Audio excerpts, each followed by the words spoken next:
guys, this is Asuka Langley Sohryu, and you're listening to Nerdy Network News. What are you, stupid? Welcome in, Dark Hearts. I'm Mooney. And Wolfie with your Nerd Network interviews. Today we're talking nerdy with Tiffany Grant, the voice behind Marta in Full Metal Alchemist, Kisaragi in Elfen Lied, Nojiko in One Piece, and of course Asuka Langley Sohryu in Neon Genesis Evangelion. In this interview, Tiffany tells us about the early days of anime dubbing and how the industry has evolved over the years, the 30th anniversary of Neon Genesis, her nerdy hobbies, and her love of sci-fi. And now, introducing voice acting veteran Tiffany Grant. Hey there, I'm Tiffany Grant, and I'm a voice actor, primarily known for anime, but I've worked on quite a few video games too. I've done some audiobook narration and other odds and ends over the years, so yeah. What is your preferred thing to voice? Do you like the audiobooks, the anime, the games? Well, I mean, if I had my druthers, it would probably be mostly anime, even though it sadly pays the least, but it is a lot of fun. I do enjoy anime.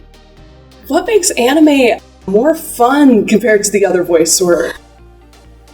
Well, getting to really focus on a character, you know, it's having a through line of a story in an anime. So that, I think that's probably what's more satisfying. I narrated one audiobook series. It was 5 books. It was quite a bit, but that was a lot of work. I mean, that was really, not that I'm averse to hard work, but it really was. And, narrating the entire story. And I'm more of an actor, so getting to actually do a role is kind of more in my wheelhouse, I feel like. And video games are fun, but video games, the thing with that is you're not really doing a through line and you don't see the whole script. So you only see the bits that you're doing. You only see those parts of the script, so you don't always know, what's 100% happening with the character? Right. And there's always so many different possibilities of what's happening in a video game because it's driven by the player's choices. So there's a lot of if this, then that. So, there's a lot of... There's not one through-line narrative in that case. Yeah, so those pick your stories, you want to go this way, go to page. Right. That is so cool. How did you get started doing voice work? Well, I got started, my background was in theater, so I started off doing theater, and when I was a kid, I had this little Sony tape recorder that was, I got it when I was about 9 years old, and I used to record little sketches and character things with my friends, and we would make up stories and characters and stuff like that, and I loved it, but I never knew that was called voice acting, and I never thought about that's a career that you could do. I just thought, okay, well, if you're an actor, then that means that you work in the theater. So that was all I pursued really through, school and high school, college, all that sort of thing, and community theater. And then this company had started up in Houston, Texas, where I'm from, and they had just started importing anime into the U.S. Back in 92, and in 1994, they decided that they were going to dub their first show. So they needed to find some actors. Okay, they've never hired any actors before. They don't really know how to hire actors, and they put an ad in the one of the local newspapers, in the Houston Chronicle. But they said to their friends, if anybody knows some actors, just tell them that we're having this audition. So I got a call from someone who knew one of them, who had heard about that they were looking for actors, and he remembered me doing school plays in junior high. So he says, yeah, do you still do that? Are you interested in acting, And I said, oh yes, that sounds great. I would love to do that. So that was how I really got started. I heard about that audition, and I went down there, and I tried out, and I got hired right away, and that was in 1994. So It was just a really cool confluence of events where I had this acting background and there was an acting job opportunity and I auditioned for it. And that is the true story of how I was the first anime actor hired in the state of Texas. So awesome. Which character was it? Oh, nothing anybody's ever heard of because very obscure, but it's called Guy Double Target. And I was Raina, who was the female lead in the story. And it was just a 2-episode OVA. There was a lot of OVAs back in the 90s. And anyway, that was the first project that we did. And that's kind of what started the ball rolling with ADV. And then around that time, Funimation got started up in Dallas, and they were initially dubbing their stuff up in Toronto, not in Toronto, in Vancouver at Ocean Studios. And within a few years, they started dubbing in Dallas. So, after a few years, it kind of became like Texas was sort of the hub of anime dubbing, which I know a lot of people think it sounds crazy, but that's just the way that it turned out. So, and I was like right there in the middle of all of it. So that is so awesome. So you've not only had a chance to grow yourself as a performer, but see the world you're performing in grow right along with you. Oh, very much. Yeah, it's all of it has changed so dramatically. The technology, how widespread anime has become. It's very, very commonplace that people know what it is. It's it's no longer like a niche thing that only a few people know about. It's in the mainstream of the culture. Oh, absolutely.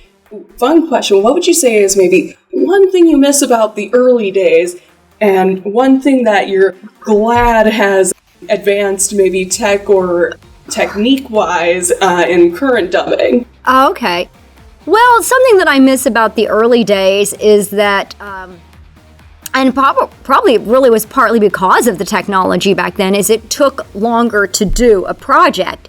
So it was a much more kind of immersive experience that it took longer to do it, the amount of time that we would spend working on something. So I do miss that because I have so many vivid memories of the shows that we worked on for the first several years. I can really remember a lot about them. Now, on the other hand, as far as technology advances, one of the big things was that years ago, if there was something just slightly off technically with your performance, like maybe the director said, "Oh, that was a great reading, but the line was just a little too short or a little too long or something like that," it didn't really work for them to compress or expand that take. It would distort it too much. You really couldn't manipulate that. And nowadays they can. So if you do a take, there's a lot more that the sound engineers can do to fix what you did, and it still sounds good. It doesn't sound like, it sounds normal. It sounds like it's, okay, that was good. So that I appreciate. It's just made recording so much faster. I mean, they would schedule us with the plan that we would record about 20 cues an hour. A cue being, I'm saying a line of dialogue, or a cue being, oh, no! Or it could be like sobbing or running noises or whatever. So like any sort of line or vocalization was a cue, and they expected that we could do about 20 an hour. And, now it's more really realistically like 40 or 50 an hour. Which sounds like a lot, but I mean, I think also the actors, we've become more proficient at doing it, and just everything has advanced, but it just means that we go through an episode so quickly that it's all just kind of a blur. Awesome. It's awesome, but it's also like, where'd my character go? Right. Awesome, and maybe a little overwhelming. Yeah. It's so cool.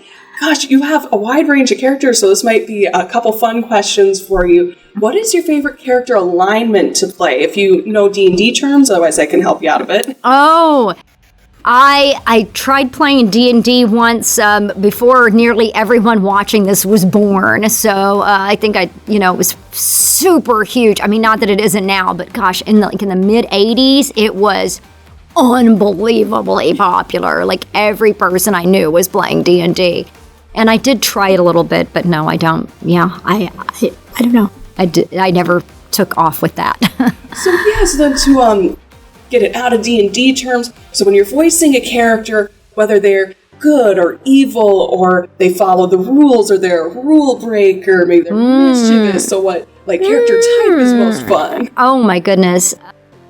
Yeah, probably I do like the ones that are a little more mischievous, the ones that are a little, more devilish in their intentions. That is kind of fun to do, because it's all make believe, right? So you can do things that you wouldn't do in real life. So that is kind of fun. Absolutely. Follow up to that question: which two, or maybe even three, of the characters you've voiced or acted do you think would have the most fun conversation with each other? Ooh, my goodness. Wow, would have a good conversation. Oh my gosh, that's a lot of characters. I think maybe, and I'll just go in the Wayback Machine and just pluck two out that came to my mind right away. Some of my earlier characters, but Komei Sawaguchi, which was from a show called Blue Seed, and that was the first TV series that we did. I think Asuka in Evangelion, I think she could benefit from having a conversation with Komei, because Komei's a little older and wiser. I think Asuka could benefit from that conversation. Absolutely. Gosh, that reminds me too. We were just at Con here at Anime Fusion. You were doing a panel with I think it's 30th anniversary of Neon Genesis? Yes, the 30th anniversary. I can't believe that, but yeah. Oh, look back at Neon Genesis and that character as well. Maybe something you were able to take away from the character, or you'd like the audience to take away from the character, looking back on it? Oh, wow. Well, so it's been 30 years now since it first aired on TV in Japan. The first episode aired on TV in Japan. I've been Asuka for most of that time. From when I started working on it, it's been about 29-ish years ago, so pretty close to 30, not immediately, but wow. Oh, wow, what would I want anybody to know? I mean, rebuilds aside, but I mean, she's a kid. They're kids. They've got the weight of the world on their shoulders, and they really are still children. I mean, they are the first, second, and third children, for crying out loud. Yeah, so I don't know, cut her some slack maybe. It's been a tough life, and yeah, I feel very sympathetic towards Asuka, but that's just because she's part of me and my my psyche and everything. That Asuka is definitely part of who I am at this point, so hard to separate myself. Sounds bad. Is that a common thing with the characters that you play, or is that just a special few characters that you really connect with? I think any actor has to develop some kind of a relationship with characters that they're playing. But I mean, Asuka is different. She is special just because Eva keeps coming back with the TV series, and then the first movies, and then we did the director's cut, and then we started working on the rebuilds, and and then we redid the rebuilds. So, and then I did the audio books for that. So it just every few years I keep coming back around to it, and it is this kind of global phenomenon, Evangelion, and it has touched a lot of people. So that is not lost on me at all. And if there's, who knows what's going to happen in the future, but if there is a defining role of my career so far, it's definitely Asuka. That's the thing that people associate me with the most, and I'm totally okay with that. It's fine. I always say, not to be too morbid, but it's the first line of my obituary. Best known as Asuka Langley in the Evangelion franchise. Sadly, Tiffany Grant passed away today at the age of 117. Anyway. Yeah, it's right there. It's right there. I mean, she is part of me, so. Wonderful, though. That action, that's how you can definitely tell you from theater background. I forgot to ask, too, what was the favorite show you performed in when you were in theater? Oh, gosh, my favorite play that I did was probably very obscure, and I don't think I've met anybody who's ever heard of it, but it was called Next Time for Real, and the character I played was called Sydney Post, and she was an aspiring singer. It was kind of a dark comedy. There were some parts of it that were quite dark, but she had these dreams of being sort of a chanteuse, and she was like mesmerized by Edith Piaf, and she really wanted to have this fabulous singing career, and her vocal coach was deaf, and she really couldn't sing very well, and which I can't either, so it was perfect casting. Yeah, that was probably my favorite role that I did. My goodness. Oh, with voice work, all of these voice work and performances all these years, what would be your signature that you bring to your roles? Oh, that's a really good question. I don't know. I mean, nobody else can be me. I think that I do have, for good or whatever, I mean, there is a certain sound that's like, that's Tiffany Grant, and people recognize when they hear me that that's me. So I don't think people very often get my voice confused with someone else. So I don't know, that's maybe a lame answer, but I'm just me, and I, have my own personal set of experiences in my life that I've lived, and yeah. Honestly, I think that's wonderful, though. Just, I'm me. No one else is going to be me. Right. That's it. Listeners, definitely take note. Right. Yeah. You just have to be, trying to, like, our whole job as actors is literally to pretend to be someone else, right? So, I mean, the only thing that any of us can bring to a role is ourselves. And, you have to just be that character. I can't be, Brina Palencia being a character. I have to be me being that character. So it has to be the way that I would do it. And I just totally picked that name out of a hat. So that's no shade either way. I mean, she's fantastic. So I can't be another person being that, I can't be Amanda. I can't be Spike. I can't be any of those people. I can only be me. So. Fun question, follow-up. What are your nerdy hobbies and passions? Oh, nerdy hobbies and passions. Well, I have always enjoyed some science fiction and fantasy and things like that. I just, when I was a kid, I remember loving Twilight Zone and reading a lot of science fiction, short stories especially, Star Trek, and I was a kid when Star Wars came out, and so all of that, any kind of back in the day before cable TV or anything was really big, and certainly before we had the internet and all of that, pretty much any time some kind of sci-fi movie or TV show or something was on, I would definitely want to be tuned into that. So always had that inclination. Oh my gosh. Okay, this one might be hard or easy. Star Wars or Star Trek? Gosh, well, they've both gone a little bit off the rails for me in the last several years, but I probably have to say Star Trek, because I can't get down with George Lucas and his midichlorians. Hell no to that. So, retroactively ruined my childhood. Thank you, George Lucas. Well, here's the other thing, too. Star Trek has achievable scientific stuff. Like, warp drive is a legitimate thing that can be achieved. We would hope so. Star Wars hyperspace is actual fantasy. Yeah, that's a very good point. That's True. Also, Star Trek's why we have cell phones now. Yeah, that's right. That's right. Exactly. I mean, I'm honestly Star Trek. I think he's more on Star Wars, even though I'm kind of on the fence on Yeah. both because they're both equally good, but Yeah. scientifically possible. Yeah. Yeah, I hear you. That's a very good point.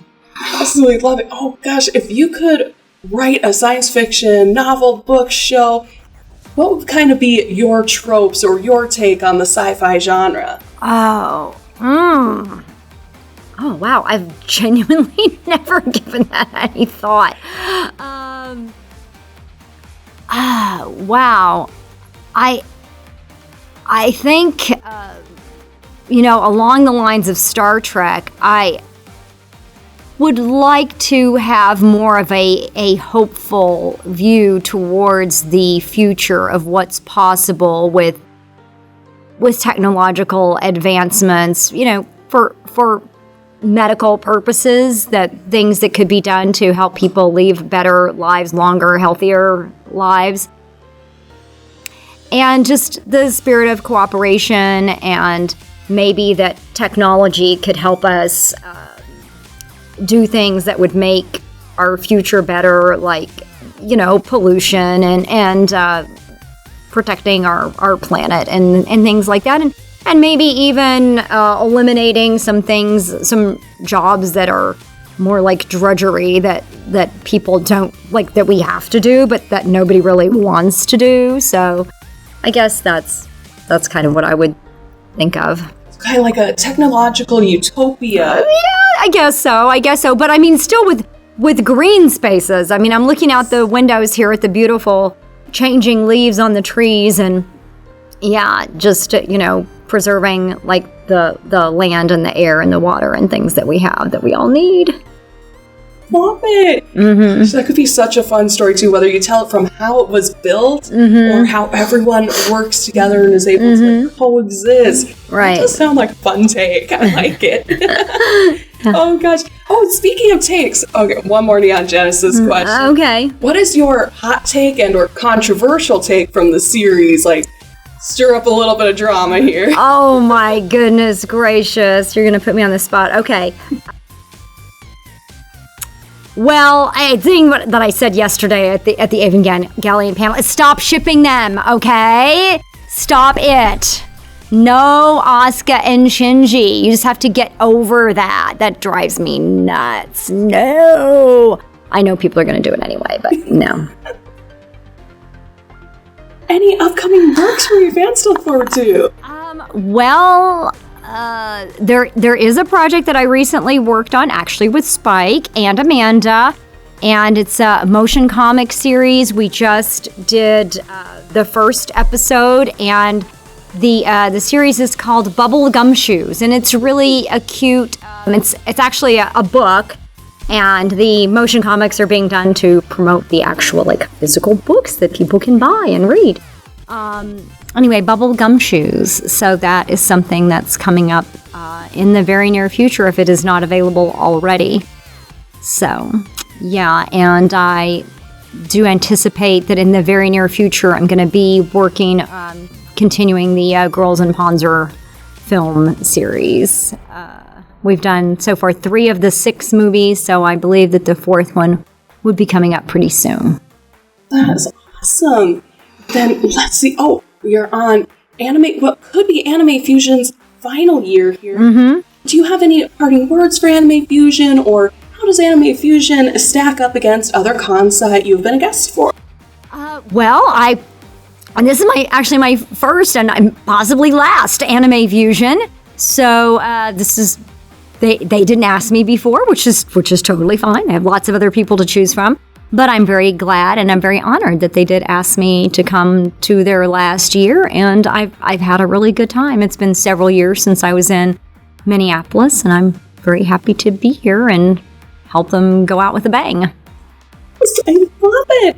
Socials, website, where can the fans find you? Oh my goodness gracious. Okay, well, I'm not a big social media person, but you can find me on Facebook. I know, with your grandma.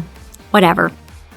Tiffany Grant Fan Club on Facebook, and we just have a nice, fun, happy time. There's no drama. It's nice and easygoing. We talk about anime, fun stuff, no drama.